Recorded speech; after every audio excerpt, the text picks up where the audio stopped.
तो पिलामाने आउ एक नुआ वीडियो रे आपन को स्वागत करुछि।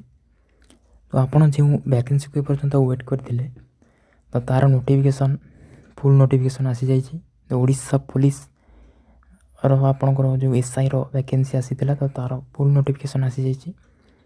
तो ये वीडियो रे हमें डिस्कशन करबा पूरा डिटेल्स रे डिस्कशन करबा यार एलिजिबिलिटी क्राइटेरिया कोन रहिछि एवं एज लिमिट केते रहिछि एवं आपन को सैलरी एवं आपनकर रिटन एग्जाम रो सिलेबस संपूर्ण भाव डिस्कशन करबा। तो आपन वीडियो कंप्लीटली देखिबे जाद्वारा कि प्रत्येक इनफॉरमेशन आपन जानि परिबे। जदि फर्स्ट टाइम चैनल को आसीबे तो सब्सक्राइब कर देबे एवं वीडियो गोटे लाइक कर देबे। तो आपन देखि परथिबे तो नोटिफिकेशन टी 2024 आपन आसीतिला शॉर्ट नोटिस टी एवं 2025 जनवरी 17 रे फुल नोटिस आसी जाइछि। तो आपनकर टोटाल पोस्ट एसआई 690 पोस्ट एवं आपनकर एसआई आर्म्ड 253 पोस्ट एवं 47 टी आपनकर स्टेशन ऑफिसर एवं 24 टी आपनकर असिस्टेंट जेलर पोस्ट आसी जाइछि।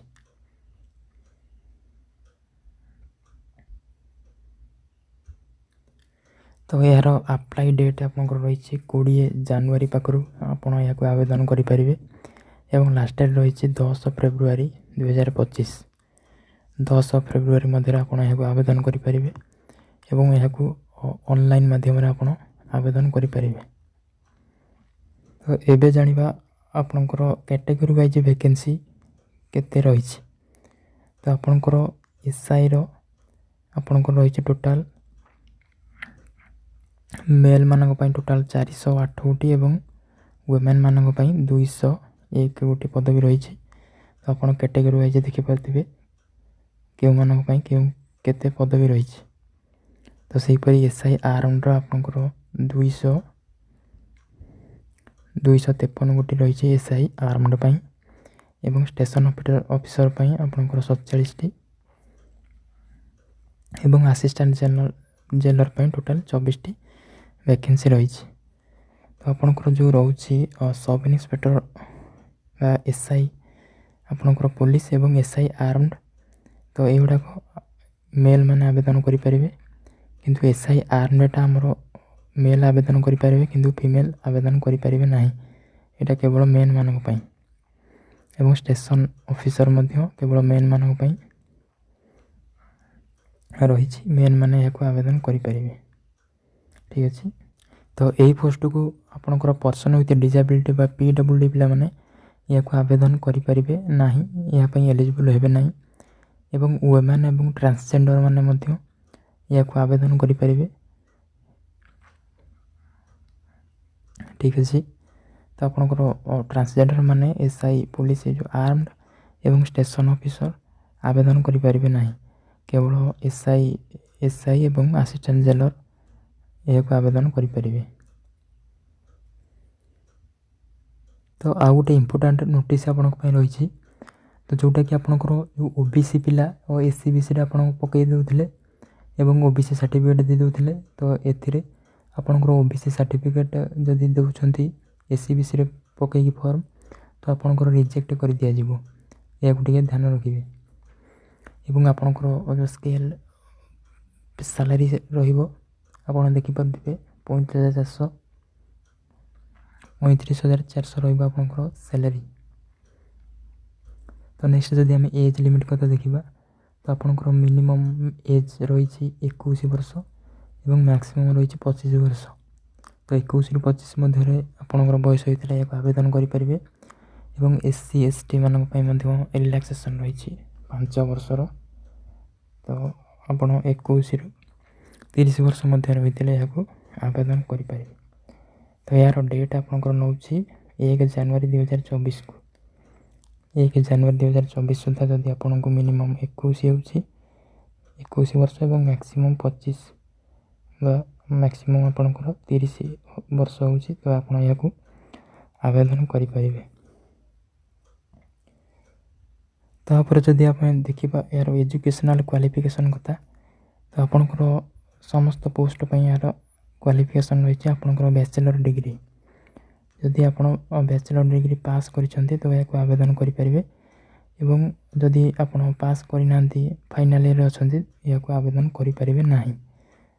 आपण जदि पास आउट होई जाइछंती तो याको आवेदन करि परिबे।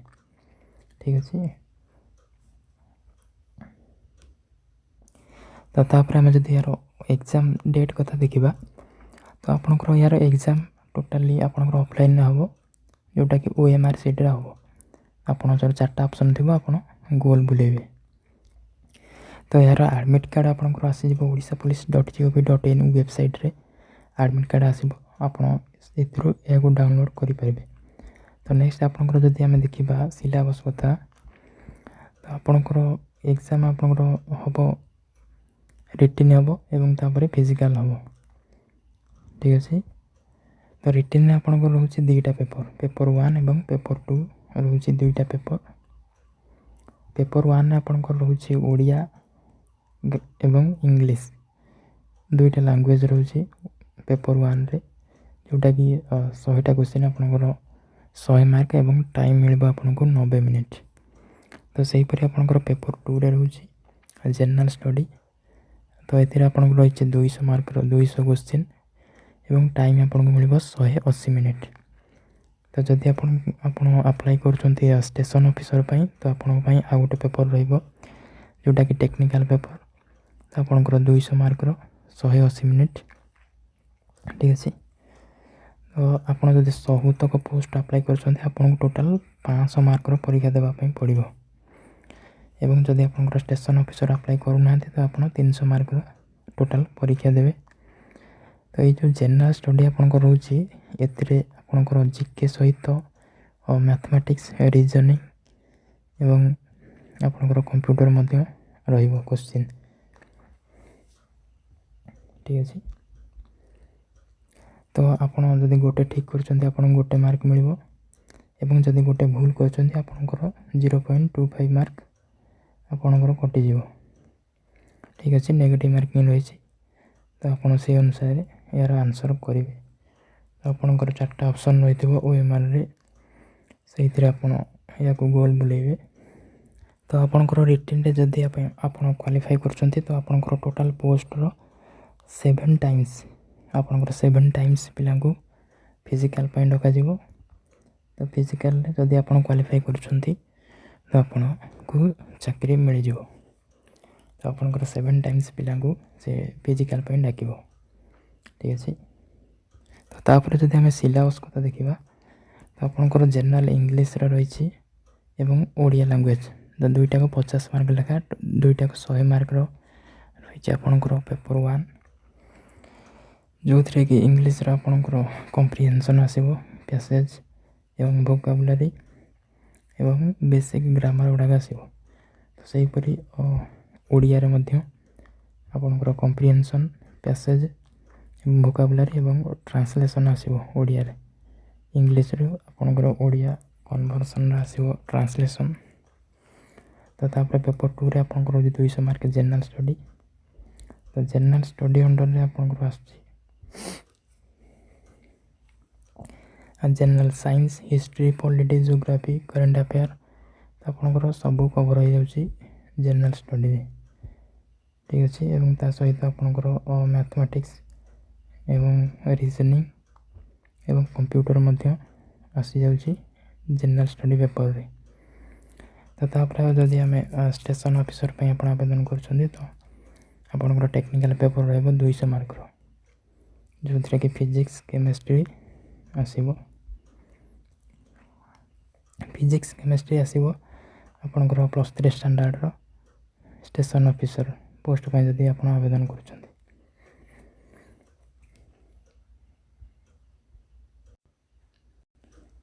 तो रिटिन जदि आप क्वालिफाई कर तो आपंकर फिजिकल आपन डक।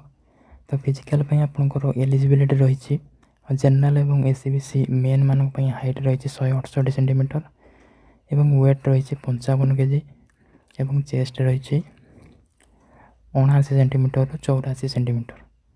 तो सहीपरि जनरल एवं SCBC वुमेन मान हाइट रही 155 सेंटीमीटर वेट रही 47.5 kg ଏବଂ SC ST ମେନ୍ ମାନଙ୍କ ପାଇଁ ଆପଣଙ୍କର ରହିଛି 163 ସେଣ୍ଟିମିଟର ହାଇଟ୍ ଏବଂ ୱେଟ୍ ରହିଛି 50 କେଜି ଏବଂ ଚେଷ୍ଟ ରହିଛି 74 ସେଣ୍ଟିମିଟରରୁ 81 ସେଣ୍ଟିମିଟର। ତ ସେହିପରି SC ST ଓମେନ୍ ମାନଙ୍କ ପାଇଁ ହାଇଟ୍ ରହିଛି 150 ସେଣ୍ଟିମିଟର ଏବଂ ୱେଟ୍ ରହିଛି 45 କେଜି। ତ ଏଇଟା ହେଉଛି ଫିଜିକାଲ୍ ଷ୍ଟାଣ୍ଡାର୍ଡ଼ ଟେଷ୍ଟ ଏବଂ ତାପରେ ଆପଣଙ୍କର ରହିଛି ଫିଜିକାଲ୍ ଏଫିସିଏନ୍ସି ଟେଷ୍ଟ। ତ ଏଫିସିଏନ୍ସିରେ ଆପଣଙ୍କର ରନିଂ, ଲଙ୍ଗ୍ ଜମ୍ପ ଏଗୁଡ଼ା ସବୁ ରହିଛି।